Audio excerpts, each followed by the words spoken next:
Brandi, is that you? Bruce, is that you? Oh my gosh, we're live. Okay, there went everybody's eardrums. So sorry. No, that wasn't bad. Look, so sorry. So this is live from the Edge here on the Edge. And so this is episode number 15 of our live shows. I just listened back to number 14, which was from February, the season finale, the season finale of Star Trek Discovery season 1. And at the end of the show, we were like, we hope we're going to be back. We hope we're going to do another live show sometime. Well, we are. So here we go. Yeah. So Star Trek Short Treks episode 1 called Runaway, and we just watched it a half hour ago. It's been that recent. Usually when we do these shows, I always like to watch the episode at least 2 times, maybe 3. I only got to watch it once. So yeah, didn't have enough time to watch it again before we started this. And that's okay. That's okay. It's very fresh in the mind, so I think we'll be all right. And you took notes, so see, you're all good. I did. And you know what? We already had people talking in the chat in YouTube. Oh, good. Yay. Even Justin Izzer says, welcome back. And now I have the Welcome Back Carter theme song in my head right now. I'm glad I'm not the only one. That was the first thing I thought too. Well, that's sad, isn't it? We're thinking Welcome Back Carter on a Star Trek show. Right. And everybody's trying to start a sing-along in the chat, so that's funny. But they're singing Runaway. So. We will not sing. We'll hold off on that. But, yeah. So anybody who's watching, listening live, you can send us tweets at the Trek FM handle, which is Trek FM, and make sure to use the hashtag #LiveTheEdge. Now, for future shows, you can also use that same hashtag and send us questions or comments before we go live sometimes, just in case you can't make it for the live show, and we'll pick it up and maybe we'll read it or comment on it. And you can also go into the Babel Conference. That's our listeners group on Facebook for Trek FM. If you're a member of that, you can post some things there. And of course, the best way is, because we're on YouTube when we're doing this live, is to participate. See, there I go again. Participate in the chat on YouTube, and that's where everybody's doing their sing along. So that's the place to go. Yeah, sure. It's definitely the place to be right now. Okay, so Brandi, how excited were you about this episode coming out? Words cannot express my level of excitement, because Tilly is my freaking favorite. And I think pretty much anyone who has listened to the main show, The Edge, where we were doing character profiles and I was on for Tilly, I'm pretty sure it was very clear. My love for Tilly is strong and pure. So I was super happy that she was going to have the first short. Yeah, when they announced all the 4 different shorts and I knew one of them was going to be Tilly, I too was thinking, oh, I hope she's the first one. And I had a feeling she would be. Yeah. Because she's a very popular character. And what a great way to start this than to use one of your most popular characters. Agreed. And I liked this little interlude before we get season 2. It's nice to have a taste of something. It's nice to see Tilly again. It's so nice. Sorry, when she's first on screen, I'm just like, oh, I missed you. I missed you so much. I missed you so much. Sounds like there's going to be it was ode to Tilly here. Maybe. It might have to wait until season 2 finishes. I don't want to be premature. So no, I have plenty to say. Good. Always. So I have a feeling this episode isn't going to be as long as our others, since the episode of Runaway is only 15 minutes. So.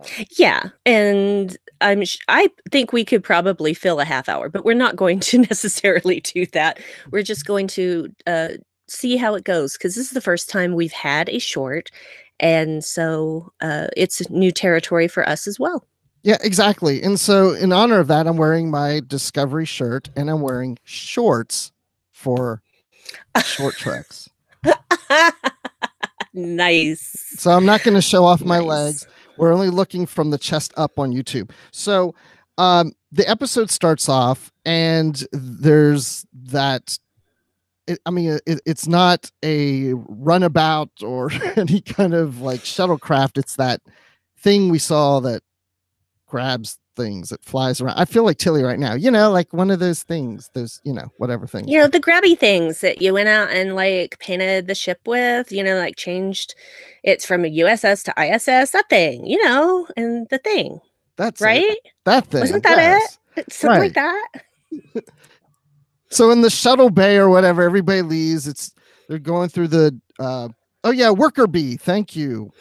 Thank you very much. Kurtratz Productions. I wonder who that is. Gosh, I don't know. Is it Dan? Dan? Hi, Dan. Hi, Dan. And by the way, if anybody's listening, if for some like miraculous reason anybody outside of Canada or the United States was able to watch this, like all of a sudden it just showed up on Netflix or something, let us know in the chat. I have a feeling it didn't, but who knows? Miracles can happen. But anyway, so then we see that this alien starts to emerge from some kind of container or something. It looks like programmed the worker bee to let herself out. Mm-hmm. And she kind of cuts her hand, or she's bleeding, and it's like this like red like lava fluid kind of glowing stuff. Did you think it was the stuff that landed on Tilly's shoulder at first when the season finale from season 1? Remember when the spore drive ended and that little thing flew on her shoulder? I was wondering if it was related to that, but now I don't. Yeah, I didn't actually think that at all. I never made that connection.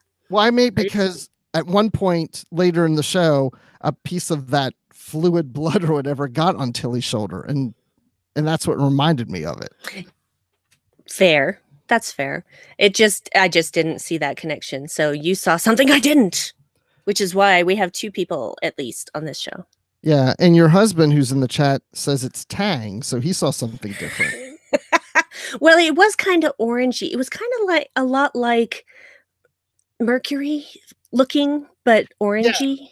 Yeah, and that was the thing. I noticed it looked a little different, though, than the spore thing. I just thought it was interesting how it has a similar type of color and landed on her shoulder in a similar manner. And maybe that's just supposed to be a foreshadowing, like a little hint of remind you of something happened to her earlier. I wouldn't put it past him. And Justin Ozer in the chat says it made him think of lava. So, and that's what you said. It said looked like a lava-ish sort of thing. Yeah. Yeah. Well, either that or, she's an astronaut drinking Tang. Yeah. I like Dan's opinion. Her shoulder is just very attractive to random materials and phenomena. Oh, that's a good point. Everybody loves Tilly. Everybody. And her shoulders. And her shoulders. They really love her shoulders. So then we go to the next scene, and Tilly is talking to her mother, who calls her Sylvia, and, about command training program. And Brandi, I think you had some thoughts before we went on about this scene. As I drink my Tang.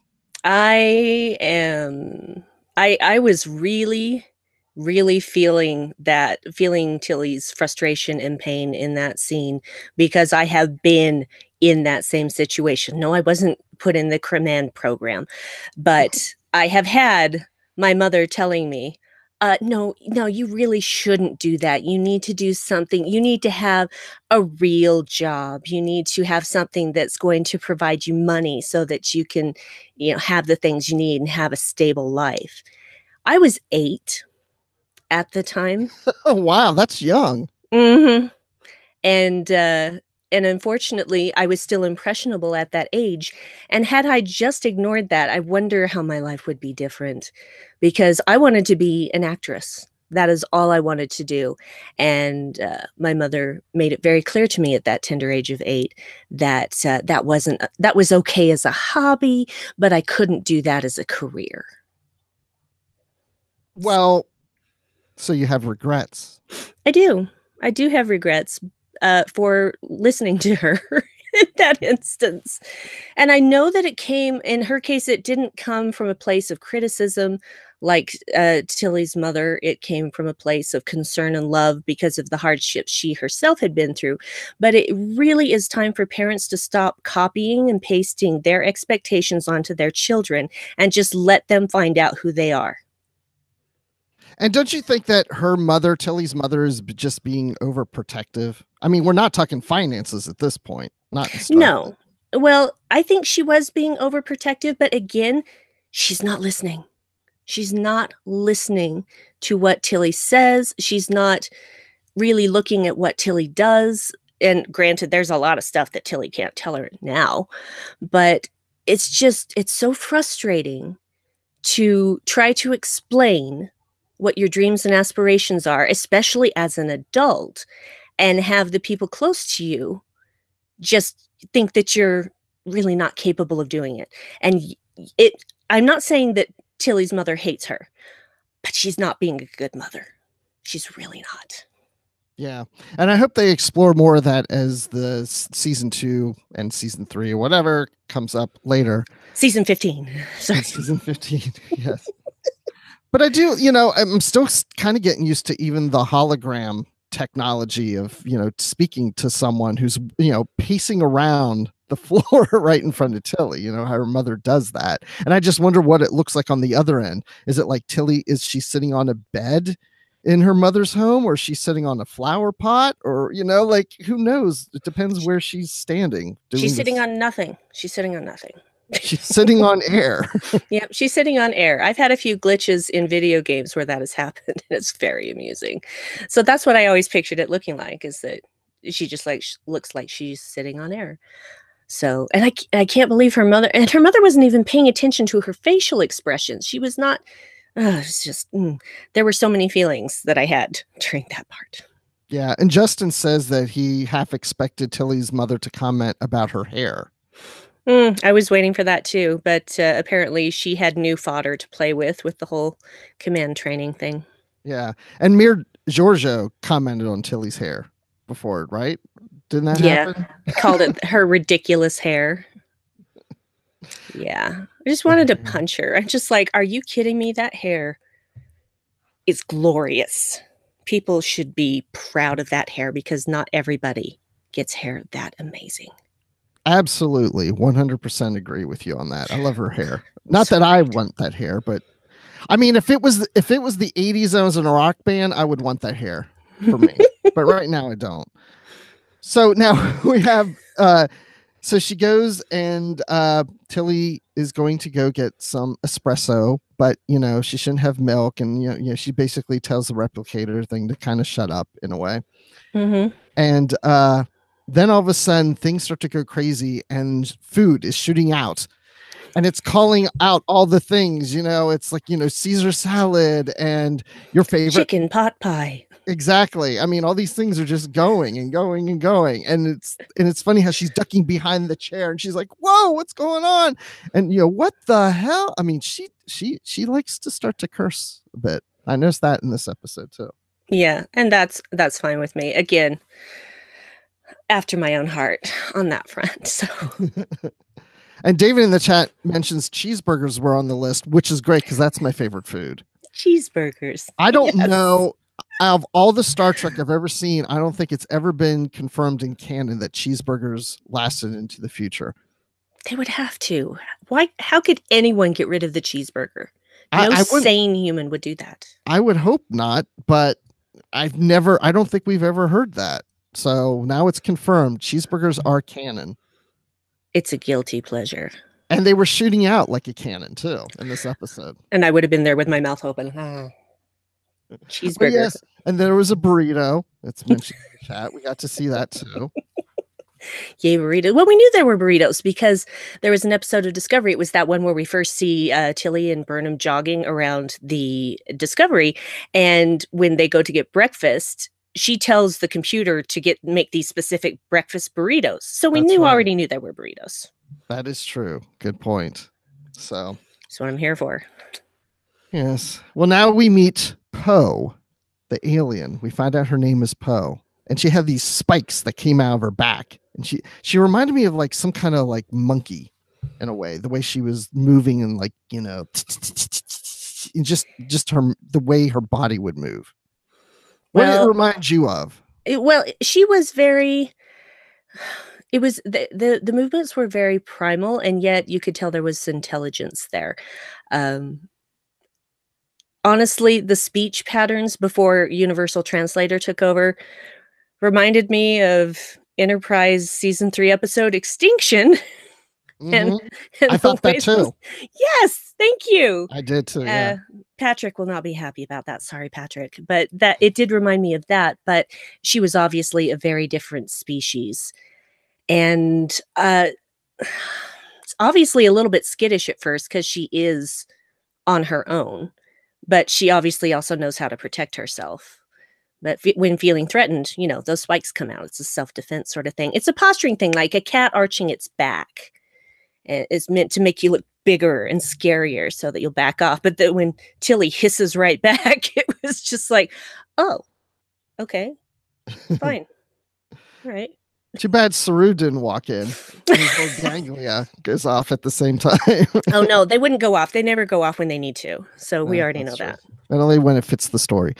So we find out that Poe is a 17-year-old kid. And by the way, I did like the whole Universal Translator, how we weren't hearing English or standard language until Tilly opens the communicator and says, okay, now we can talk, basically, And then they enjoy ice cream. Just full of sugar, and sugar's great. I did enjoy her. My name is Keep Your Filthy Digits Off Me, Human. It's a family name. That was so great. Oh, good times. Good times. I know that theme song too. Okay, let's start it. No, I'm just kidding.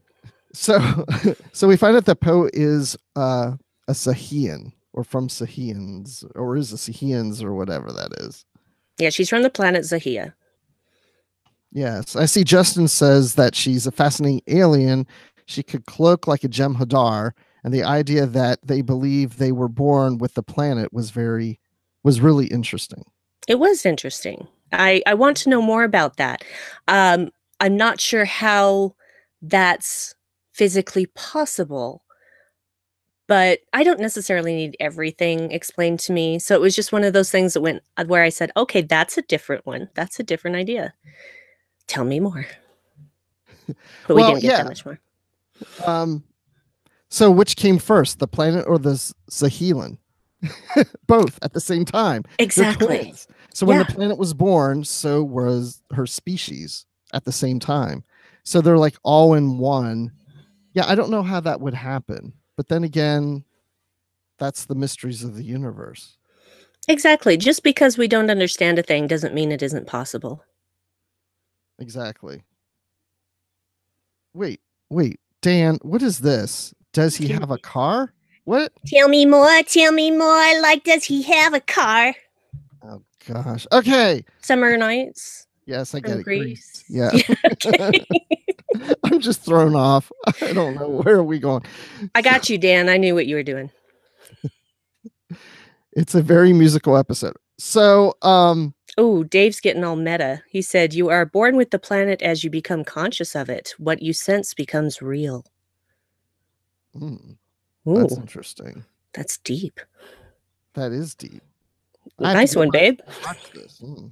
That's my husband. Yeah. Well, then, as she's in the mess hall, then all of a sudden people start walking in, and Poe disappears, and there's Tilly with all this mess, this food, and overturned chairs and tables all over the place, and these crew people that walk in see it and just stare at her like, what is going on? And of course, she awkwardly is like, there's a hormone space rabbit in here having mood swings or something. Why not just be straightforward and honest? Because no, I think they just think she's weird all the time. They're probably expect this from her. Well, see, and that's why she leaned into it, because she wasn't going to tell them what was really going on. And so she just leaned into what she knew they would already believe about her and just made up a wild, ridiculous excuse that she delivered in a not believable way. Maybe she learned that in the command training program. There you go. Maybe that is the mascot, is a hormone space rabbit. No Those wonder. guys can fight, you know. Yeah. Now I know why Kirk went into the command track. Yeah. So at the same time, then we find out that this planet is mined with dilithium. And I like was like, "Ooh, dilithium. Uh-oh, this is going to come in play. This is going to come in play. This is attractive planet." And that's what, now the vultures are coming, right? Oh yeah, that's the first thing I thought. I thought, oh, well, when the Federation finds out about this, so will things outside of the Federation, and now everything is going to converge on this one little planet because everybody wants dilithium. Absolutely. And Tilly gets some later. Yeah, she does. Poe gives her a little dilithium, little rock as a gift. Yeah. I've never seen dilithium that small. I'm just used to seeing the big dilithium crystals. So that was different and interesting. I bet if Scotty had pockets, he would carry a little piece of dilithium with him. He totally would. I bet every engineer does that was on a ship that ran on dilithium crystals. Maybe. Probably. Yep. So now Poe, we find out, is very handy like an engineer. She is an engineer. She even refers to herself as an engineer. And she built an incubator to crystallize dilithium on her planet. So she's a genius. Yeah, she is a genius. And in fact, when she said that, I said the same thing that Tilly said only about 5 seconds before Tilly said it. And what was that if you just like slightly edit it? It was holy stuff, is what she said. Or I could right before she did. Yeah, she said holy shirt, and then and I had said holy shirt before that, and my husband laughed. It was funny. Well, I mean, we're starting to see now that there's parallels between Poe and Tilly, that in a lot of ways they're a mirror image of each other, in a sense. They both are very good at engineering. They have problems with family, I guess you could say, even though Poe's family had died, but she's having issues, with the people on her planet. And Tilly tells her that people that care about you, don't listen to you. That's one of the struggles that Tilly has with her mother. And we're finding out that's the same thing that Poe's struggling with too. Yes, because they hear the word, well, we don't know this quite yet, but she's the queen. And when people hear the word queen, they stop listening to what she says. So it's just all about fawning and whatever they do with queens. I don't know. I don't know if it's different on her planet, but it's just, yeah, you can be revered, but that doesn't mean that people are listening to you and taking what you say at face value. And that is very frustrating. I'm sorry, I wasn't listening. What? Queen? Oh, yeah, I'm the queen. Oh, you are the queen. I am the queen bee. Mm-hmm. Mm-hmm. Don't forget it. We're back to the worker bee, the queen bee. Mm-hmm. Okay, and so then I have a note here. Evolution is about the soul. That was a comment that was made that I like too. Yes. That was it was breathtaking, really, because Tilly had to point out to Poe, no, you are the evolution. That's right. And she has to, it's almost like the end of Mirror Mirror, where Kirk inspires Mirror Spock to stand up and start a revolution, stand up for himself. Be the change you want to see in the world. That's it. I think that's one of the messages. And that's what Tilly is learning from Poe that she has to do for herself. Yeah. I mean, when Tilly's counseling Poe, she's really figuring things out for herself. And these are the things she's also telling herself. Like, she needs to listen to herself and take a stand. I mean, that's part of being in command too. Absolutely. And she's going to be, as Poe said, a great commander. I think sometimes that we have a way more difficult time sorting out our own problems than we do helping someone else sort out their problems. And often when you have an exchange with someone like that, as Poe and Tilly did, if you're smart enough, like Tilly was, you find out something about yourself in the process. And there can be a better cultural exchange than that. Yeah, I like what you're saying too, because I find that I give people advice, or I'm there to listen and help. And I'm told by people that, oh, thank you, or that's very insightful, oh, that's really helpful. But then when I become in that situation, when they reflect some of those things back to me, or they say, well, you told me before, but I'm like, I know the answer, I know, but I just can't. I don't know why I can't. It's like, it's so easy to kind of tell someone else, but when you're in the situation, even though you know what to do, it's just harder, because emotion is really hard, and looking from the inside out is just different than looking across at someone's situation. That's so true, because our biggest blind spot is ourselves. And that is true of pretty much everybody. So unless you're really super in tune with yourself, basically we're our own blind spots. And most of us don't even realize it. I realize it, you realize it. Not that we always make the right decision, even though we realize it, but we're aware of it. We know what, Brandi, it's like, when you there's somebody, and your other friends know, and there's just something about that person that's a bit annoying or whatever, and then the conversation is always like, yeah, but I don't even think they realize they're doing it. Anytime someone says that, I'm like, oh gosh, what is it that I don't realize that I'm not doing, that nobody's telling me? Right. And then I figured it out when I started listening to myself on podcasts. I'm like, oh, that's annoying. Yeah, when I listen to myself on podcasts, I realize I say the word "and" a lot, because sometimes if I don't keep talking and I take a small pause, someone thinks that I'm done talking and starts talking when I wasn't really done. And so I draw it out by saying "and," and then they wait because they know I have something else to say. Exactly. Well, now I've just recently started editing literary treks. Matt Rushing was always editing it for us. And I'm really picking up on stuff on both me and Dan that I just it never really stood out as much. It's like you're saying ands and and, whatever, and I say like, that kind of stuff. Well, let's look in the chat real quick. What are people been saying here? So Star Trek vessels always have poor security. Well, she does have this chameleon function. So she could probably make herself invisible to internal sensors.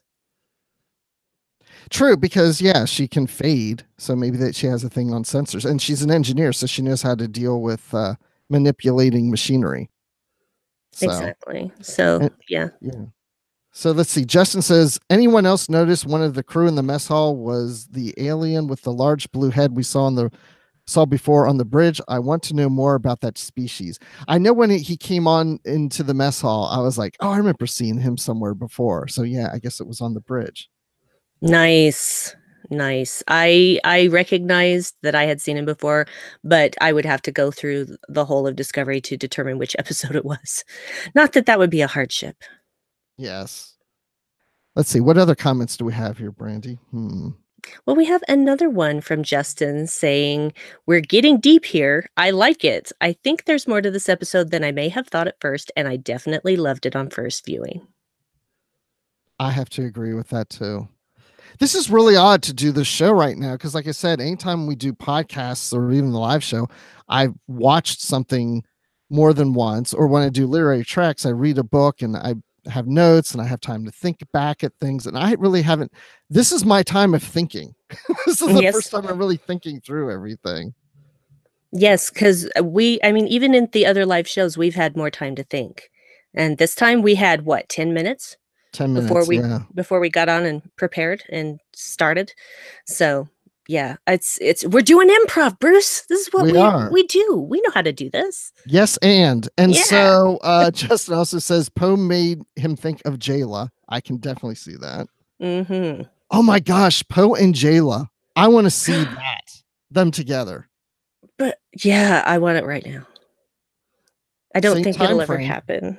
Yeah, same time frame, but different universes. Yeah, but Jayla's got to exist in the Prime universe somewhere. If she's Probably. in the Kelvin universe, she's probably in the Prime universe. Let's get her in there. I like it. Let's do it. Neo Star 9 says, "Is Poe a new alien to Star Trek? I wasn't sure." I I I think she's a new alien, and that's what I was assuming. But there was a time where I was like, "Wait, is this an alien we've kind of seen before that I'm not picking up on?" But I think it's a new one. I agree. I think it's a new one, and I think that that was the right way to go, actually. So, because then you don't have to worry too much about canon, and you can use this in future episodes of Discovery if you so choose. And I would love to see this character come back. I want to see their planet. Yes, that would be cool too. It's beautiful. Poe That's what said I it was hear. beautiful. Yeah. That's what I hear. Maybe we'll get a postcard. Oh, speaking of, hey, we have postcards from the Edge. So go into the Babel conference and make your comments there for an upcoming episode of Postcards of the Edge about Runaway. And as before we close out too, and I want to ask everybody in the group here on the live chat that this is our first time seeing a official Star Trek short, and so I just was wondering what everyone thought of the format and if this works for you. So I'll just start off by saying, this was 15 minutes. I hear the episodes are going to be 10 to 15 minutes, so we may have some that are a little shorter. But this really worked for me. I could definitely get into watching 15-minute Star Trek episodes. I didn't. It's almost like it could be like a B plot of a regular episode, and you just took the A plot out and you just focused on the B plot, or vice versa. And it was nice because it's also good for character development because you're just staying with that one main character. Yes, I fully agree with what you're saying. I feel like uh, it's kind of like getting little novellas to go along with a novel series, and it's just a taste of something that gives you a better look into a particular character. I love that. I want more of it. I would be happy if they just kept doing this between seasons. That would make my day. It's basically storytelling at its most basic, because when I was taking creative writing in high school, I had a great teacher that said, this is how you tell a story. You put your character up in a tree, you throw rocks at him, and then you get him down as soon as possible.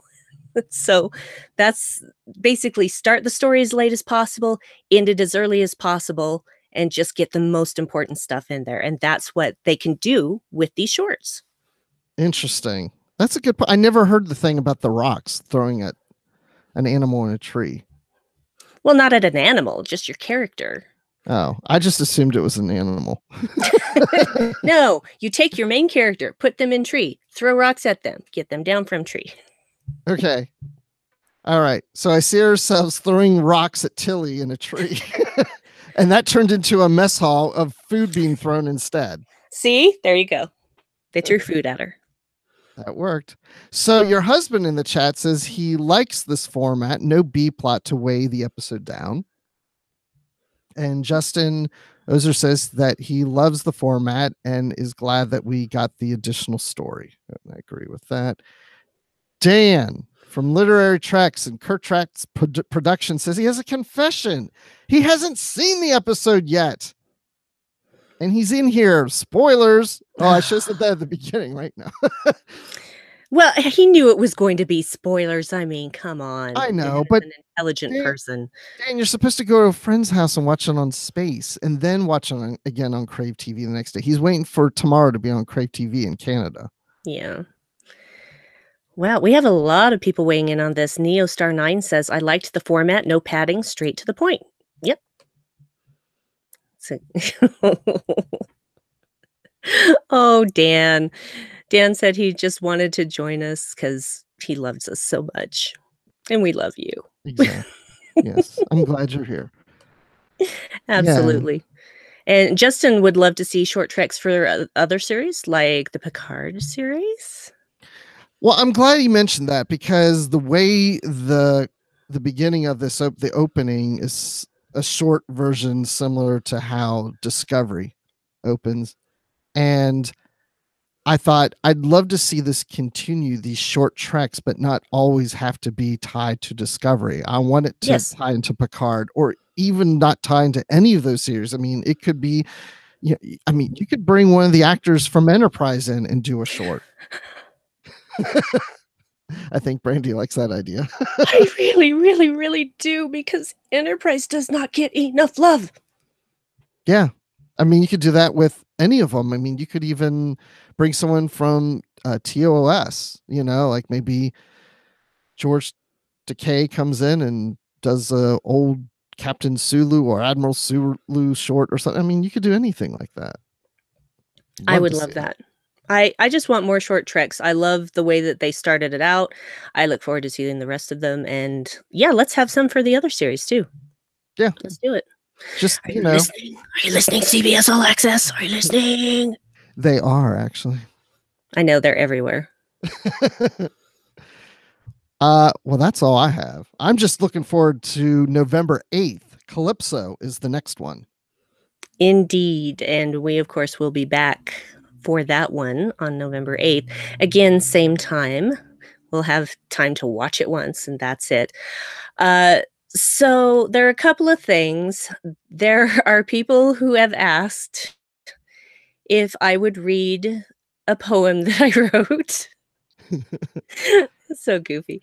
I wrote an ode to Tilly, which I did read on an episode of the Edge Main Show when we were talking about Tilly. And Justin is one of the people who has said that I should read it. So I don't know. What do you guys think in the chat? Do you think I should read it? Yeah, it's going to take a minute for them to respond. I see other people saying they'd love to see like a DS9 revisit, Esri Dax short. Everybody seems to like it. Esri. Yeah, Esri does go in some different directions in the novels, and I'd like to see them touch on something like that. So, yeah. Okay, Dan says he loves the poem. You know you're going to do it. Okay, I'll just do it. Now, I can't guarantee that I'm going to not get emotional, because I'm a very emotional person, and you all know that, and you're just going to have to deal with it. So I will read you my ode to Tilly. Yay. Yeah. Shut up. Okay. So this is Ode to Tilly by Brandi Jackola. O Sylvia, thou lady fair, thine aqua eyes and flaming hair, so full of spirit, brave of heart, such honest wisdom thou impart. Though thought naive, thy sharpest mind did even make Paul Stamets find a kinship with thee and with those who were not swayed by pretty pose. For true of speech thou always are, and even in such times bizarre, thine words would calm and soothe and cheer, releasing friends from weight of fear. Though many found thy goals inane, a captaincy, said with disdain, a mirror dark showed thee the truth of captain's rank despite thine youth. But lo, thy counterpart corrupt did not thy spirit pure disrupt. Thou took the strength, but left the hate, remaining on thy pathway straight. And were it not for Tilly's nerve, ability to well observe, thy friends ne'er may have won the day and back to their own timeline straight. Sorry, I'm doing it. O Sylvia, thou lady bright, with mind so strong and spirit light, my love so pure I give to thee, my favorite of Discovery. Yay. Beautiful. Sorry. Beautiful. You knew you were going to cry. I warned you all. You have no excuse. I warned you. But you got through it. That was great. I always get through it till I get to that last stanza, and then it's like... You're getting claps in the chat. I'm getting a golf clap. Even better. Even better. So to lighten the mood a little more, I want to tell you something about this woman I used to work with. She's originally from Georgia. I live in Atlanta now. I'm not from Atlanta, but she was talking about writing a poem. And we were like, what? We're all like, what? What are you talking about? She's a poem. And we found out later she was talking about poem. I never heard anybody say poem as poem. Actually, I have, because my mother's from Arkansas. And she says poem? She used to. She doesn't anymore. She's been out of Arkansas long enough that she doesn't say it that way. But she has said poem before. And so is my grandmother. So, well, I said to this woman, she's like, it's pronounced poem. I know it's pronounced poem. I'm like, so who writes poems? She's like, poets. I'm like, you sure it's not poems? Poets? Or poets. I don't know. I love it. Good times. Good times. All right. Well, this has been fun. I'm glad. Yeah, this is like these little short treks once a month is just kind of revving us up for January for season 2 of Discovery. I'm all excited. Look at me. I'm kind of dancing a little here. Like, you know, I feel like I should be on a cruise ship in a conga line right now. So, yeah. You want to close this out then? Oh, you know it. So I've also had now requests for different voices to do. So thanks, guys. Yes. So I'm going to do, well, you'll just have to see if you can tell what this voice is. I already know what it is. So you know what it is, but if everyone else can get it. Here we go. Be sure to check out our Discovery coverage throughout the week. Live from the Edge airs on Mondays at 9 p.m. Eastern and will be released as a podcast on Tuesday mornings. That's when the actual real show returns. You know, I have to correct her. Our commentary will be available as tracks from the Edge. We will discuss your feedback on postcards from the Edge. You can catch full analysis on the Edge main show. To wrap up the week, join us for Notes from the Edge, with our own Chris Jones for leaks between Discovery and the broader franchise.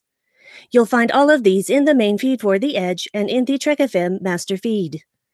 We'd love to hear your thoughts on Discovery. The best place to do that is the Babel Conference, our listeners group on Facebook, where Amy Nelson will collect your feedback from postcards from the Edge. You will also find us on Twitter at TrekFM or send us an email using the contact form on our website at trekfm/contact. Choose to send to a show and choose the Edge. We'd also like to thank our associate producers, Norman C. Lau, Tony Robinson, Thomas Puleo, Lisa Slack, Shoab Mirza, Richard Rutledge, James Muldrow, Cornelia Rutner. If you'd like to help us keep all of our shows going and even become an AP, visit patreon.com/trekfm for all the details. Woo! That was really good. I'm watching the chat try to figure out, is it Siri or Alexa? Dan thought his phone was talking for a second. How about if this chicken noodle soup, chicken pot pie, cheeseburger. Yep. Dan got it. Yep, the Discovery computer voice. There you go. Awesome. I knew Dan would get it. Yeah, way to go, Dan. So yeah. So awesome. That's it. Yeah, November 8th we'll be back. And I'm raring to go. I'm ready to get right back into this, jump back on this horse and do this thing. I am too. I like horseback riding, so let's do that. I do too, but I'm terrible at it. I need lessons. My wife and I went to go horseback riding with the kids a couple of years ago and found out that she couldn't do it because she has vertigo. As soon as she got on the horse, she had to get down because everything just starts spinning. Oh, that makes me sad. Yeah. Because everything is so beautiful it's beautiful from the back of a horse. It's just the world looks better. It does. Well, Brandi, when you're not riding on the back of a horse, where can people find you? You can find me on the Trek FM network, obviously doing Live from the Edge when we do have something new to talk about. You will find me also on Warp 5 on the Edge, which is the Star Trek Enterprise podcast. And you'll find me popping up from time to time on such things as Literary Treks or the 602 Club. And I do a podcast with my lovely husband, Dave, called the Dark Corner Podcast, which you can find at darkcornerpodcast.com. I do swear like Tilly on that one. And you can also find me on Twitter at Brandywine12. Brandi is with an I, 12 is a number. And I'm always lurking in the Babel conference. So, you know. And Bruce, when you're not staring at things dripping onto Tilly's shoulders, where can people find you? Those attractive shoulders, man. It's just so nice. So nice. All kinds of things. So you can find me on Twitter at Admiral_Rex. You can find me here on Trek FM on Literary Treks with Dan Gunther, and Brandi comes on as a guest among some other Trek FM hosts. And where else can you find me? Of course, here live from the Edge. And then, of course, you can find me talking Star Wars on the Star Wars Report podcast, which Brandi has been on before. Yes, it was great. Yeah. So there you go. That's and of course the Babel conference, as always. So As always. all right. So what's our little stinger? Oh, come on, man. You know what it I is. know because I put it in the notes. Well, then we just have to say good night, everybody, and keep calm and boom on. Live long and prosper. Bye, everyone. Bye.